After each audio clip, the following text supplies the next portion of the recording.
Olá pessoal do canal Cítica, hoje vocês estão vendo aqui a aula 2 de História. Se vocês quiserem, vocês podem achar a aula primeira no canal. Bem, este vídeo aqui, ele vai ter algumas coisas do vídeo passado, então se vocês acharem meio repetitivo, vocês podem ir avançando, aí procurando um lugar mais determinado, mas é interessante eu terminar de falar, porque se eu não me engano eu não falei das fontes terciárias. Mas sim, as fontes primárias, como eu já disse, são documentos, livros oficiais.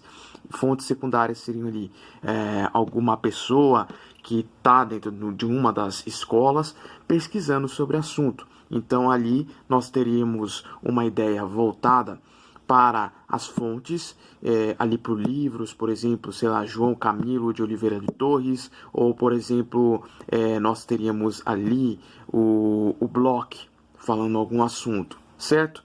Então, essa seria a reflexão de uma pessoa das fontes secundárias. Agora, as fontes terciárias seriam ali aquelas pesquisas bibliográficas, quase ali TCC, esse tipo de coisa que a gente faz na faculdade. Mas assim, o que eu poderia acrescentar aqui com o vídeo? Uma coisa que eu não falei, mas eu deixei lá no vídeo, mas é interessante a gente falar, é a origem da palavra história. Histor seria aprender através do olhar, através da observação, e a oren seria a forma dinâmica. E lembrando que Heródoto, quando ele faz essas descrições, ele fala um pouco sobre essa ideia de ser várias histórias. E com o tempo vocês vão vendo que através das escolas, cada uma vai interpretar o mundo de forma diferenciada. Então, é depois que ali a gente tem aquele desenvolvimento da poesia, né? Através de Henri Drona. E a gente também tem ali a formação dos logógrafos através da prosa. Esse pessoal adotava um olhar mais mitológico, agora eles adotam um olhar mais analítico, mais crítico. E através de estudos proeminentes dessa época, a gente vai ter um olhar mais desenvolvido. E com isso, ali, através das ideias do Políbio, do Xenofontes, do Tucídides e, obviamente, do Heródoto, essas análises vão ficar mais precisas, como eu já disse antes. Mas essa precisão, com o passar do tempo, é vista de outras maneiras pelas escolas no passar do tempo. Bem, quando a gente vai para Roma, a gente vê um olhar bem parecido com esse, e assim como na época medieval. Mas aonde que as ideias realmente começam a ficar diferentes? Quando o positivismo chega e ali se começa a analisar um pouco mais aquelas ideias centradas em líderes, né, e uma ideia mais ali centrada em pontos importantes para guerras, tomadas de decisões, formações dos estados, entende? Das estados-nações, coisas que vão estar envolvendo isso, política, ideologia, essas coisas assim ainda são aceitas pela parte metódica, a parte positivista. A gente tem as escolas dos análises, que é uma das mais interessantes, porque ela mistura um pouco a ideia de antropologia, de arqueologia, de ideia ligada à sociologia, bem, não lembro se eu falei isso, mas sociologia, antropologia, arqueologia, tudo junto ali.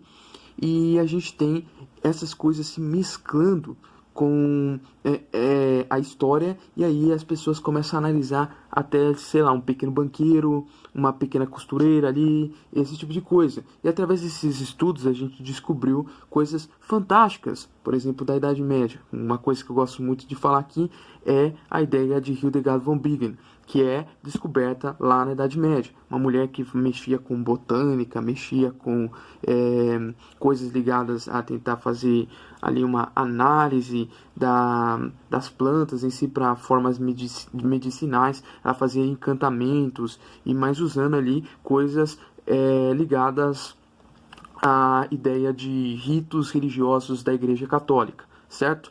Mas isso é muito interessante porque, geralmente, quando a gente tem essas confusões das escolas, e principalmente quando isso chega aos livros didáticos, a gente tem aquela visão de que simplesmente nessa época se existia uma interpretação de que existia bruxas simplesmente em toda a Idade Média, e isso foi um problema muito sério. Mas a gente pode ver essa ideia de bruxas em outras sociedades também, até nas politeístas, e de forma que, se fosse legal, não estivesse, por exemplo, lá no rito da prostituição sagrada, lá na Babilônia, você poderia sofrer ali as consequências, entende?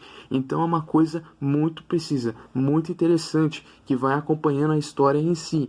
E com o tempo, né, as benzedeiras, aquelas pessoas ali que tomavam conta dessa parte mais medicinal, foi muito bem aceita pela igreja, pelo esse pessoal aí, mas quando chega o século XIV, ali para o final, a gente entende 1456 ou 1492 como final da Idade Média, desse período já começa a wicofobia, aquele problema com as bruxas, medo tremendo das bruxas na sociedade. E então a gente pode dizer que está dentro da Idade Média, mas está no final. E quando a gente fala, por exemplo, de alguma coisa boa na Idade Média, às vezes as pessoas querem falar, ah, mas você está falando do final da Idade Média. Mas, por exemplo, a bruxaria também é do final da Idade Média. Entende qual que é a complexidade das coisas? Mas é isso, cara, a gente vai analisando as pessoas dentro dessa escola. Ela é um pouco mais marxista, às vezes assim, mas ela também tem umas outros tipos de interpretações que foram geradas e trocadas pelas escolas em si. Vocês vão vendo aí.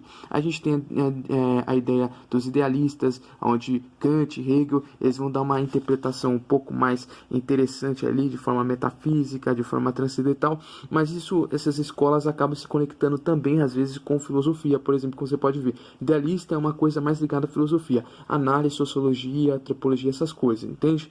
E ali a gente também tem a parte metódica. A parte metódica, eu já disse antes, também pode estar conectada ao Estado. Tá, agora a escola é voltada ali ao Frankfurt. Bem, a ideia do pessoal de Frankfurt, eles vão analisar ali de forma marxista e também psicanalítica. Eles vão dar uma olhada ali até do que se passava naquelas mentes, daquelas pessoas, como era o pensamento dessas pessoas em si, entende? Então eles vão lutar ali contra o imperialismo, a alienação, de forma marxista, mas vão apresentar os pontos ali e às vezes os criticar. Certo? A mesma coisa acontece para a escola marxista, onde aquele materialismo histórico dialético, ele vai criticar, realmente descer ali o couro nessas partes ali de forma da sua ideia marxiana, entende? Agora, outra escola que a gente pode falar aqui, mas não tem um favor assim, muito grande hoje em dia, mas através do desenvolvimento do conservadorismo no Brasil, está ascendendo novamente essa cultura de procurar os autores conservadores. É muito mais comum nos outros países, mas a gente tem a Regine Pernod, que seria uma conservadora que fala sobre a época medieval, uma professora ali que teve um auge muito grande com algumas pesquisas, né, desmentindo, né, Luz na Idade Média, se não me engano, é um livro bem interessante, bem ali, que traz aquelas fontes contraditórias e analisando também ali pontos específicos da época, com pessoas específicas. E a gente também tem outras pessoas interessantes nesse meio, por exemplo, João Camilo João Camilo, onde ele passa a ideia do conservadorismo no Brasil, entende? E fazendo uma análise do Império Brasileiro, da formação do Brasil. Então são aí estudos interessantíssimos que cada escola vai proporcionar para as pessoas, certo? Então é basicamente isso que eu queria falar para vocês.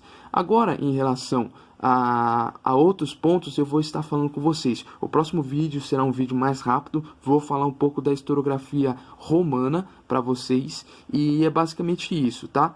Valeu aí, um grande abraço e tchau!